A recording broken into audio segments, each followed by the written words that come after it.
langu jina ni Mtawa ama Sister Mary Stella, mwalimu mkuu wa shule ya Mtakatifu Theresa'S Gekano. Tunashukuru Mungu kwa sababu ametuwezesha kufika muhula huu wa 3, na bila shaka karibu watoto wetu wote wamerejea shuleni isipokuwa wanafunzi 6 ambao tunatarajia kwamba vile vile watafika ili kuungana na wenzao katika masomo, na pia tunaendelea kujitayarisha vizuri katika mitihani ijayo ili watoto wetu waweze kufanya vizuri zaidi. Mwaka uliopita wanafunzi tulikuwa tumesajili wanafunzi 36 na wote walibarikiwa kupata nafasi katika chuo kikuu, na wote wamejiunga isipokuwa wachache ambao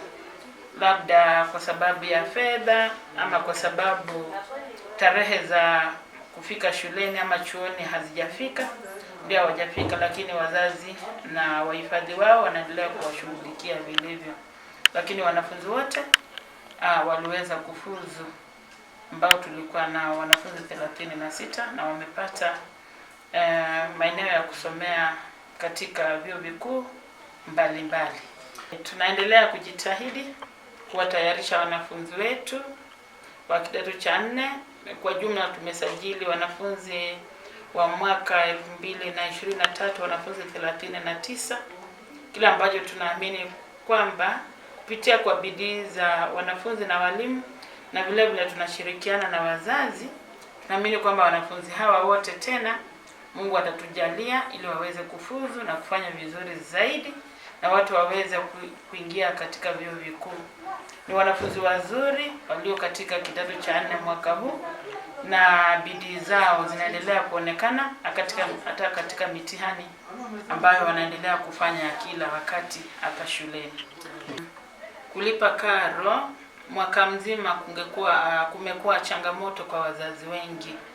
na hata muhula huu wanafunzi wachache sana ndio waliweza kulipa karo ya shule, lakini